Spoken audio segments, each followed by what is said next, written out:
Hello everyone. आप सब कैसे हैं? मैं उम्मीद करता हूं कि बहुत अच्छे होंगे और अपनी पढ़ाई को बहुत अच्छे से कर रहे होंगे। मैं Akash Kumar Bhadana ICT virtual classroom में आपका बहुत बहुत स्वागत करता हूं मेरे प्यारे बच्चों। जैसा आपको पता है बेसिकली 11वीं क्लास है हमारी। भारतीय अर्थव्यवस्था को हम लोग देख रहे हैं और उसमें चैप्टर नंबर 2 हम लोग पढ़ रहे थे कि भारतीय अर्थव्यवस्था का 1950 से लेके 1990 के बीच का जो सफर है उस सफर को हम बेसिकली देख रहे थे। और हमने देखा कल की जो आपके शुरुआती दौर में हमने किस तरह की भारतीय अर्थव्यवस्था को स्वीकार किया है और उसको स्वीकार करने के बाद कैसे हमने अपनी विकास को, समृद्धि को आगे बढ़ाने के लिए हमने सोवियत संघ पर आधारित हमने पंचवर्षीय योजना 5 ईयर प्लानिंग को लागू किया है। इस 5 ईयर प्लानिंग में कुछ आपके मूलभूत चीजों की हमने उनको लक्ष्य रखा है ताकि हम उनको उस 5 ईयर प्लान के अंतर्गत हम लोग उनको आपका पूरा कर सकें। औरों को भी हमने रखा है, लेकिन किसी को हमने विशेष रूप से किसी को लॉन्ग टर्म में आपको पूरा करने का जो संकल्प है वो हमने रखा हुआ है। तो इसी के साथ हम इन सारी चीज़ों को अच्छे-अच्छे से गौर करके देख रहे हैं। फिलहाल थोड़ा-सा इसमें आगे बढ़ते हैं और हम लोग इसमें और जो उसकी पूरी जानकारी इसको पढ़ेंगे। तो फिलहाल अगर किसी बच्चे का कोई डाउट है, कोई क्वेरी है, कोई प्रश्न है, तो आप मुझसे पूछ लीजिए मेरे प्यारे बच्चों। किसी का कोई डाउट, कोई क्वेरी हो तो। नहीं तो हम चलते हैं सीधा डिजिटल बोर्ड पर। ध्यान दीजिए आप, हम देख रहे थे कल आपका महालोबिस भारतीय योजना के आपका निर्माता। इनके विषय में हमको आज पढ़ना है, लेकिन उससे पहले हमने द्वितीय पंचवर्षीय योजना पढ़ा, समृद्धि के मतलब को पढ़ा कि आखिर में ग्रोथ का मतलब क्या है। इसको हम लोग आपका अच्छे से देख रहे थे कि आप किसको ग्रोथ बोलते हैं और आपकी दृष्टि में ग्रोथ क्या है। और इसके साथ हमने सेवा क्षेत्र के विषय में पढ़ा और सेवा क्षेत्र के साथ हमने जो है आधुनिकीकरण क्या होता है, यानी कि नई प्रौद्योगिकी को ही एक्सेप्ट करना आधुनिकीकरण कहा गया। Banking sector, school, college, hospital, ये सब आपका सर्विस सेक्टर के बात है। तो बेसिकली आज हमको बात करनी थी आत्मनिर्भरता की, ठीक है। लेकिन आत्मनिर्भरता में बढ़ने से पहले हम लोग, मेरे प्यारे बच्चों, हम लोग क्या करेंगे, हम सीधा चलेंगे पीछे और हम लोग जो भारत के योजनाकार हैं, जो शिल्पकार हैं, महालोविस के विषय में पढ़ेंगे। इनको देखेंगे क्या कह रहे हैं महालोविस के विषय में, गौर करके देखिए। भारत की पंचवर्षीय योजनाओं के निर्माताओं में अनेक प्रसिद्ध विचारकों में योगदान रहा है। उनमें से संख्याविद प्रशांत चंद्र महालोविस, क्या नाम है पूरा, प्रशांत चंद्र महालोविस का नाम का उल्लेख है। द्वितीय पंचवर्षीय योजना का सामान्यतः विकासात्मक योजना एक महत्वपूर्ण योगदान है। योजना का काम सही मायने में द्वितीय पंचवर्षीय योजना से प्रारंभ हुआ था। इसमें भारतीय योजनाओं के लक्ष्य संबंधित आधारित विचार दिए गए थे। तो रियल रूप में अगर योजना का डेवलपमेंट किस योजना में हुआ है, तो सेकंड 5 ईयर जो आपकी प्लानिंग है उसी के अंतर्गत हुआ है, ठीक। यह योजना महालोविस के विचारों पर आधारित थी। इस आधार में उन्हें भारतीय योजना का निर्माता माना जाता है। महालोविस का जन्म 1893 में कलकत्ता यानी कि कोलकाता में हुआ। उनकी शिक्षा आपका प्रेसिडेंशियल कॉलेज कलकत्ता में हुई, सेंट्रल यूनिवर्सिटी मुंबई में हुई और सांख्यिकी विषय के लिए उन्हें योगदान के कारण अंतर्राष्ट्रीय ख्याति मिली है। 1945 में उन्होंने ब्रिटेन की एक सोसाइटी से फेलो, यानी फेलो का मतलब होता है सदस्य, फेलो बन गए। यह वैज्ञानिकों का एक सर्वाधिक प्रतिष्ठित आपका संस्थान था, जिसका केवल उत्कृष्ट वैज्ञानिकों ही बनाया जाता था। महालोविस ने कोलकाता में भारतीय सांख्यिकी संस्थान यानी कि IASI की स्थापना की तथा सांख्यिक नामक एक जर्नल निकाला। आज भी सांख्यवेद पर दिए गए विचार परामर्श के लिए प्रतिष्ठित मंच है। आज भी IISI तथा सांख्यिक दोनों ही समग्र विश्वविदों में और अर्थशास्त्रियों द्वारा बड़ी सम्मानित दृष्टि से देखा जाता है। यानी कि जो भी इनके काम हैं, एक बहुत ही आज भी बड़े सम्मानित दृष्टि से इनकी आज भी हमारे देश में एक प्रतिष्ठा बनी हुई है, एक मान, एक गरिमा बनी हुई है। द्वितीय पंचवर्षीय योजना के दौरान महालोबिस ने भारत के आर्थिक विकास के लिए विदेशों में प्रतिष्ठित संस्थानों को आमंत्रित किया और उन्हें सलाह दी कि कालांतर में उन्हें उनमें से कुछ अर्थशास्त्रियों को नोबेल पुरस्कार मिला है। उनमें यह भी इस बात को भी दर्शाता है कि प्रतिभाशाली व्यक्ति की पहचान थी। महालोबिस द्वारा आमंत्रित किए गए अर्थशास्त्रियों में वे लोग भी थे जो आज द्वितीय पंचवर्षीय योजना में समाजवादी सिद्धांत के कटु आलोचक थे। उन लोगों को भी आपका उसमें ऐड किया गया था जो सेकंड 5 ईयर प्लानिंग को आपका एक्सेप्ट नहीं कर रहे थे, उसकी जो था निगेटिव रोल में थे। दूसरे शब्दों में कहा जाए तो वह अपने आलोचनाओं को सुनने के इच्छुक थे। क्या अगर कोई मेरा आलोचक है और अपनी बात को रखता है तो वो सुनने के इच्छुक है। उसकी महानता वित्ता का द्योतक है। आज अनेक अर्थशास्त्री महालोभित से संबंधित दृष्टिकार योजना को स्वीकार करते हैं, परंतु भारत को आर्थिक गति की प्रगति पर असर करने के लिए महत्वपूर्ण तथा सदैव स्मरण रहते हैं। सांख्यिकविद सांख्यिकी ने उनका योगदान से लाभ उठाते हुए समाचकविद महालोबिस प्रशांत और जैन एंटोलिया ने discovery economics development WD cartoon network आपका लंदन में स्थापित किया था, उसको देखा था। तो ये था महालोबिस के विषय में कुछ अन्य जानकारियां। इसी का महत्वपूर्ण क्रम का टॉपिक है जो हम लोग आपका बेसिकली गौर करके पढ़ रहे हैं, पता होना चाहिए आप सभी को।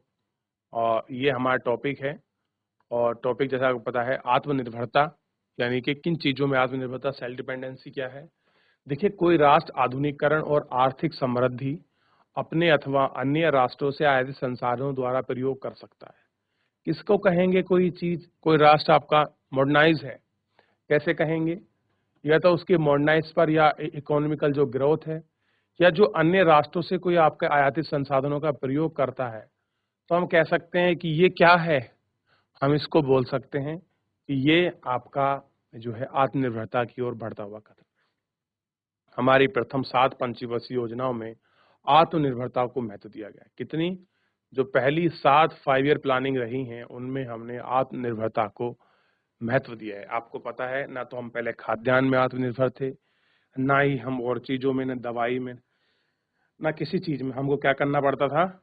आप सोचिए, हमको सब चीजें बाहर से मंगानी पड़ती थी। ठीक, हमने 7 यानी कि 35 साल तक हम लोग सेल्फ डिपेंडेंट होने के लिए जितने प्रयास हमको करने चाहिए थे वो हमने किए, और आज भारत बहुत सारी चीजों में आत्मनिर्भर है, जिसका अर्थ है कि जिन चीजों के लिए आयात से बचा जा सके। आत्मनिर्भर का मतलब क्या हो गया? कि जिन चीजों के लिए हमें किसी दूसरे देश के ऊपर आयात करना नहीं पड़ता, वो क्या है? वो है सेल्फ डिपेंडेंट। क्या है? आयात।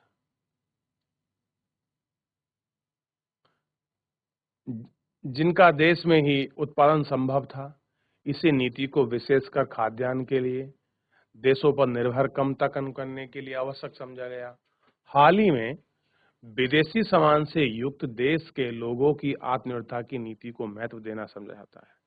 इसके अतिरिक्त यह भी आकांक्षा दी गई कि आयातित खाद्यान्न, विदेशी प्रौद्योगिकी और पूंजी की आपका निर्भरता किसी न किसी रूप में हमारे देश की नीतियों में विदेशी हस्तक्षेप को बढ़ाकर हमारी संप्रभुता में बाधा डालती है। क्या करती है? कि अगर मान लीजिए आप किसी देश से कोई चीज मंगा रहे हैं, चाहे आपने खाद्यान्न मंगाया है, कोई विदेशी टेक्नोलॉजी आई है, आप किसी विदेशी पूंजी पर निर्भर हैं, तो हम किसी न किसी रूप में देश की नीतियों में विदेशी हस्तक्षेप बढ़ता है और हमारी संप्रभुता में बाढ़ डलती है। मान लीजिए आप किसी देश से कुछ बहुत ज्यादा मंगा रहे हैं, हेल्प रूप में मंगा रहे हैं, तो कहीं ना कहीं विश्व लेवल पर वो अपने विख्याति को एक्सेप्ट करने के लिए, अपनी चीजों को स्वीकार करवाने के लिए वो आप पे दबाव डाल सकता है, और आपको मजबूरन उसके लिए हाँ करनी पड़ सकती है, क्योंकि आप उससे पूंजी का, खाद्यान्न चीजों का, टेक्नोलॉजी का और बहुत सारी चीजों का आप क्या करते हैं, उससे आयात करते हैं। तो ये कुछ ऐसे मुद्दे हैं जिन्हें हमको ध्यान रखना। बात कर रहे हैं समानता, इक्वालिटी। अब मैं आपसे पूछूं इक्वालिटी क्या है, तो आप किसको कहेंगे कि ये इक्वालिटी है? केवल समृद्धि, आधुनिकीकरण और आत्मनिर्भरता के द्वारा जन सामान्य के जीवन में सुधार नहीं लाया जा सकता। आप अगर ये कहना शुरू कर दें कि हमको जन सामान्य के जीवन में हम तो आपका सुधार लेके आ रहे हैं, तो वो सुधार केवल ग्रोथ से, टेक्नोलॉजी से, मॉडर्नाइज तरीके से, सेल्फ डिपेंड होने से नहीं होगा। उसमें एक समानता भी बहुत बड़ा फैक्टर है। कैसा है? समृद्धि, समानता एक बहुत बड़ा फैक्टर। किसी देश में उच्च समृद्धि दर, विकसित आधुनिक प्रौद्योगिकी का प्रयोग होने के बाद ही लोग गरीब हो सकते हैं। यह सुनिश्चित करना आवश्यक है कि आर्थिक समृद्धि के लाभ देश के निर्धन वर्गों को सुलभ हो। लोग केवल धनी लोगों तक ही सीमित ना हो। कह रहे हैं कि ऐसा ना हो जाए जो आपका धन है या वो केवल एक ही वर्ग तक आपका सीमित ना हो जाए। आप देखेंगे हर बार ये कोशिश की गई है कि चाहे कुछ भी हो, जो धन है वो एक वर्ग तक सीमित ना रहे। अतः समृद्धि, आधुनिकीकरण और आत्मनिर्भरता के साथ साथ समानता भी महत्वपूर्ण होती है। प्रत्येक भारतीय को भोजन, अच्छा आवास, शिक्षा, स्वास्थ्य जैसी मूलभूत आवश्यकताओं को पूरा करने में समर्थ होना चाहिए। क्या कह रहे हैं कि प्रत्येक जो भारतीय है उसे क्या होना चाहिए? शिक्षा में, आवास में, स्वास्थ्य में, ये आपको कुछ बेसिक फंडामेंटल नीड्स हैं जिन्हें फुलफिल करनी चाहिए। आइए अब हम ये जानने का प्रयास करेंगे कि 1950 से 1990 तक की अवधि में लागू किए गए प्रथम 7 पंचवर्षीय योजना ने किस प्रकार इन चारों लक्ष्यों को प्राप्ति करने का प्रयास किया है। कृषि, उद्योग और व्यापार के संदर्भ में ये प्रयास कहां तक सफल रहे। 1991 के बाद अपनाए गए नीतियों और विकासात्मक मुद्दों के बारे में आप अगले अध्याय में पढ़ोगे। तो ये था बेसिकली सेकंड पंचवर्षीय योजना में जो चीजें हमने अपनाई थी या जिनको हमने डिपेंडेंट के रूप में एक हमने अच्छी तरह से देखा था। तो पहला था एक आत्मनिर्भरता को पढ़ा, समानता को हमने देखा और समानता के बाद हमने जो आधुनिकीकरण है, मॉडर्नाइज, इसको हमने पढ़ा कि क्या होता है और इसके साथ हमने समृद्धि को देखा कि आप ग्रोथ किसको समझते हैं। और सब चीजों को, हर लक्ष्य को, हर योजनाओं में एक समान महत्व नहीं दिया गया। आप ध्यान रखेंगे हमारी पहली औद्योगिक नीति 1948 में आई, ठीक, और 1950 में योजना आयोग बना था। तो कल मैंने क्वेश्चन पूछा था कि योजना आयोग के स्थान पर कौन सा नया आयोग बना है, तो उसका नाम रखा गया है नीति आयोग। क्या रखा गया है? नीति आयोग। क्लियर है? बात करेंगे कृषि यानी कि एग्रीकल्चर की। बेसिकली एग्रीकल्चर की क्या कंडीशन रही है भारत में, आप इसको थोड़ा सा समझने का प्रयास करिए और देखिए। कहते हैं कि जो एग्रीकल्चर है वो एक समय था बैकबोन ऑफ इंडियन इकोनॉमी था, रीढ़ की हड्डी माना जाता था। लेकिन क्या वर्तमान समय में क्या इसकी पृष्ठभूमि है, किस प्रकार से ये प्रासंगिक है या नहीं है, इन सब चीज को देखने में, इनको जानने में, इनकी समर्थता को पहचानने की बड़ी आवश्यकता है और हमको देखना भी चाहिए कि किस तरह से है और क्या है।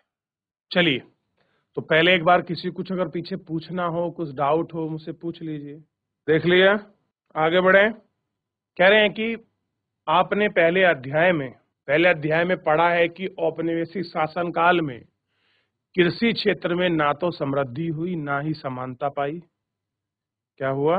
ना समृद्धि हुई और ना कोई आपने समानता। स्वतंत्र भारत के नीति निर्माताओं ने इन विचार करना पड़ा कि भू सुधारों और पैदावार के किस्म, पहली बात भू सुधार यानी कि लैंड रिफॉर्म, उच्च उत्पादकता यानी कि हायर प्रोडक्शन वाली किस्म बीजों का प्रयोग द्वारा भारतीयों को कृषि में एक क्रांति का संचार है। क्या कह रहे हैं कि हमको एग्रीकल्चर में कुछ रिफॉर्म करना है कृषि क्षेत्र में। वो दो सेक्टर हैं, एक तो हमको पहले क्या करना पड़ेगा, लैंड रिफॉर्म करना पड़ेगा, दूसरा हमको ऐसे बीजों की जरूरत होगी जिनसे उत्पादकता अधिक थे। बात कर रहे हैं भू सुधार की।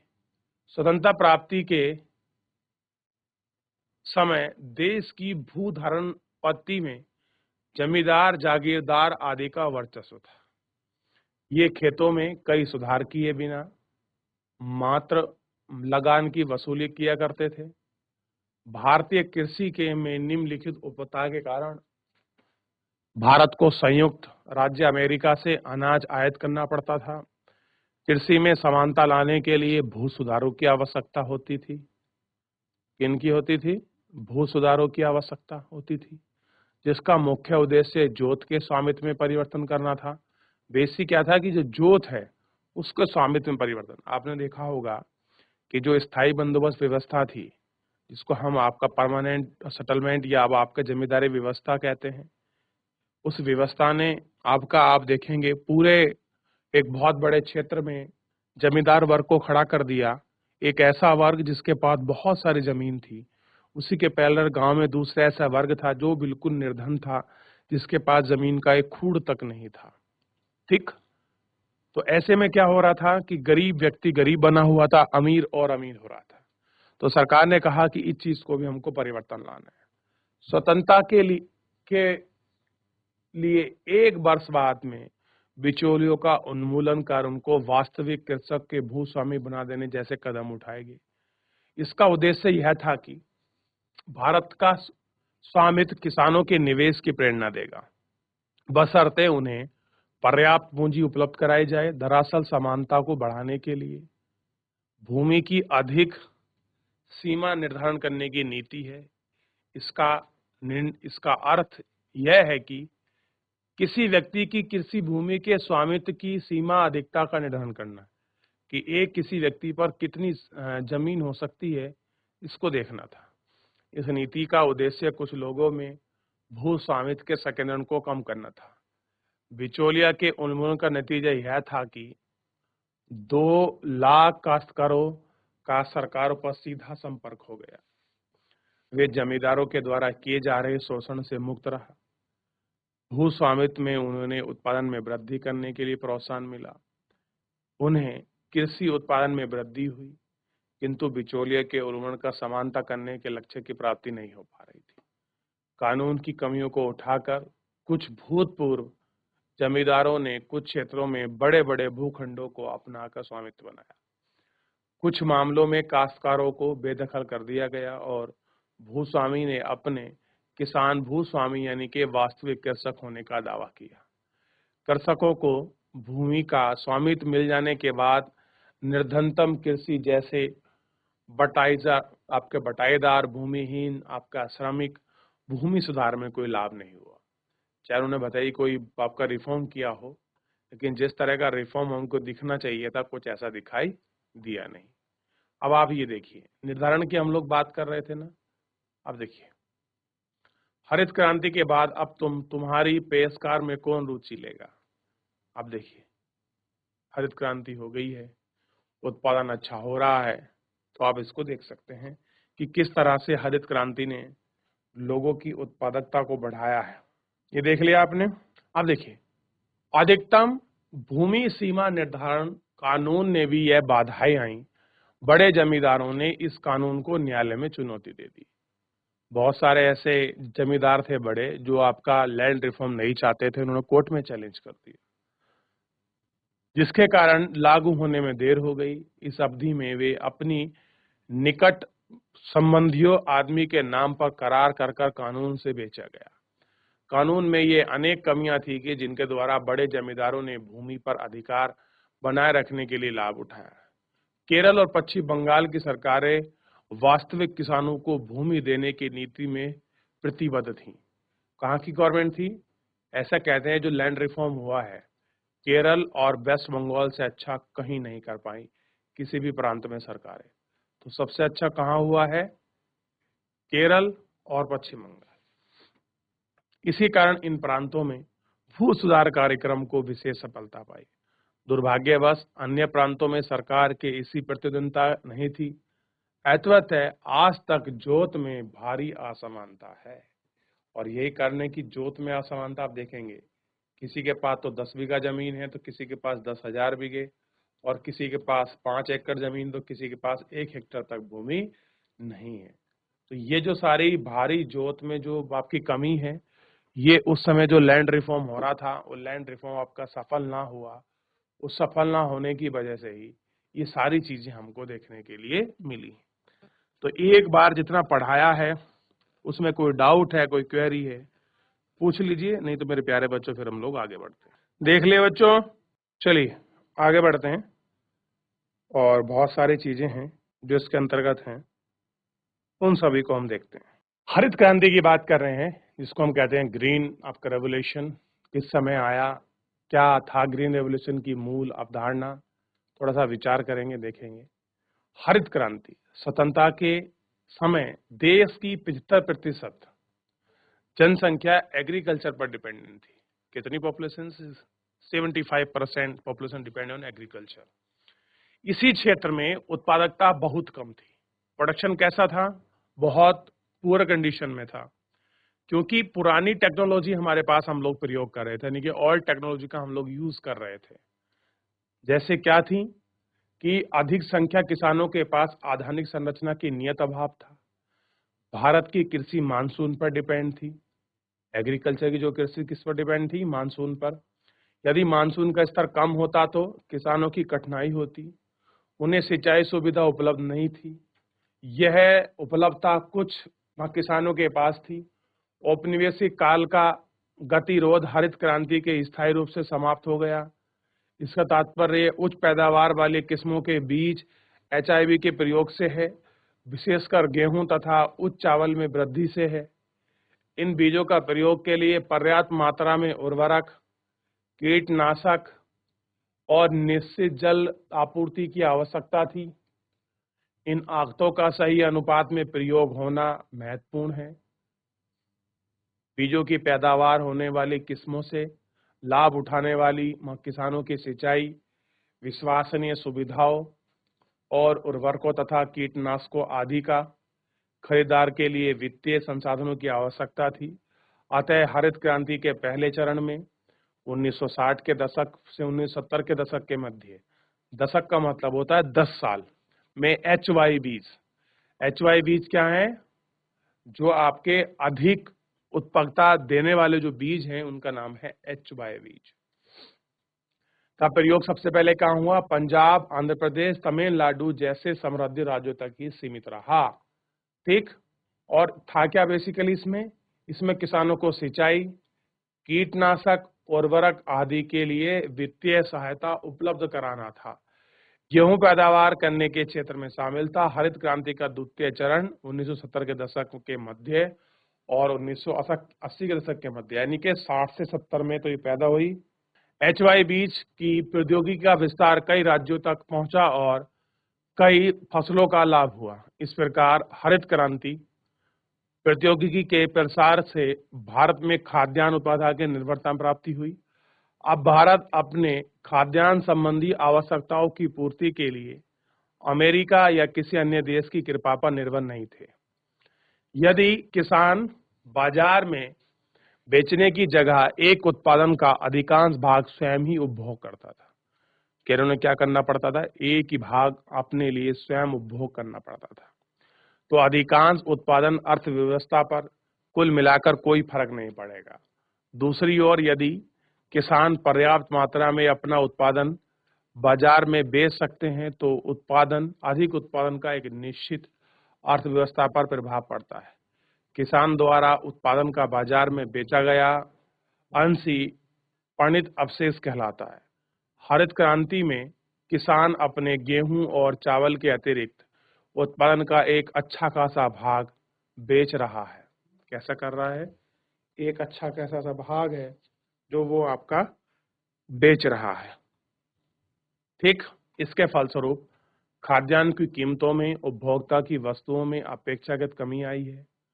अपने कुल आय के एक बहुत बड़े प्रतिशत भाग के खर्च करने के लिए निम्न आय वर्गों की कीमत में सापेक्ष लाभ हुआ है। हरित क्रांति के कारण पर्याप्त खाद्यान्न सुरक्षा स्टॉक में बनी खाद्यान्न चीजों में कमी के समय का प्रयोग किया जा सकता है कि अगर कहीं पर कोई खाद्यान्न संबंधी किसी संबंधी चीजों की कमी है तो हम क्या कर सकते हैं? हरित क्रांति में वहां पर ये सारी चीजों को आपका प्राप्त करा सकते हैं। और इसमें किसकी बात की थी? किसानों के लिए बेचने के द्वारा विपणन अधि से इसकी इन लोगों ने विशेष कर आपका बात की थी। ठीक। ये आपको थोड़ा सा इसमें ध्यान रखना है। ठीक है। तो हरित क्रांति कब आई अगर मैं आपसे पूछूं तो 1960 से 70 के दशक के मध्य। क्या था? एचवाई बीज। कहां पर आई? पंजाब, आंध्र प्रदेश, तमिलनाडु। आप इसकी कमी को भी देखेंगे, किस बेनिफिट में मिलेंगे आपको पता। हरियाणा, अगर हम बात करें हरियाणा, यूपी, पश्चिमी उत्तर प्रदेश में सबसे ज्यादा हरित क्रांति का लाभ हुआ। उसके बाद तमिलनाडु और आंध्र प्रदेश में ये ज्यादा आपको समृद्धि दिखाई देगी। केरल में भी इतना डिपेंडेंट नहीं था। और ध्यान रखना, भारत की जो कृषि है आज भी डिपेंडेंट है मानसून पर। किस पर आपका निर्भर करती है? तो भारत की कृषि आज भी मानसून पर डिपेंड है। चलिए, देख लिया इतना। यहाँ तक कोई डाउट, कोई क्वेरी किसी की? चलिए ध्यान दीजिए आप सभी। तो मेरे प्यारे बच्चों, तो हमने देखा कि आज़ादी के बाद किन-किन चीज़ों पर आपकी निर्भरता थी। एग्रीकल्चर में कैसे आपका लैंड रिफ़ॉर्म की बात कर रहे थे, कैसे हम पुरानी तकनीकी अपना रहे थे, कैसे हम खाद्यान्न में आत्मनिर्भर नहीं थे, किन हम भौतिक चीज़ों पर हम ध्यान दे रहे थे, कैसी हमारी पुरानी तकनीकी थी। इन सभी पर हम लोग आपका गौर कर एक-एक कर हम सारी चीज़ों पर विचार कर रहे थे। तो मेरे प्यारे बच्चों, फिलहाल आज के इस लेक्चर में इतना ही। मिलते हैं नेक्स्ट लेक्चर में, तब तक अपना ध्यान रखिए, स्वस्थ रहिए, अपनी पढ़ाई को बहुत अच्छे से करते रहिए। मुझसे जुड़ने के लिए आपका बहुत-बहुत धन्यवाद।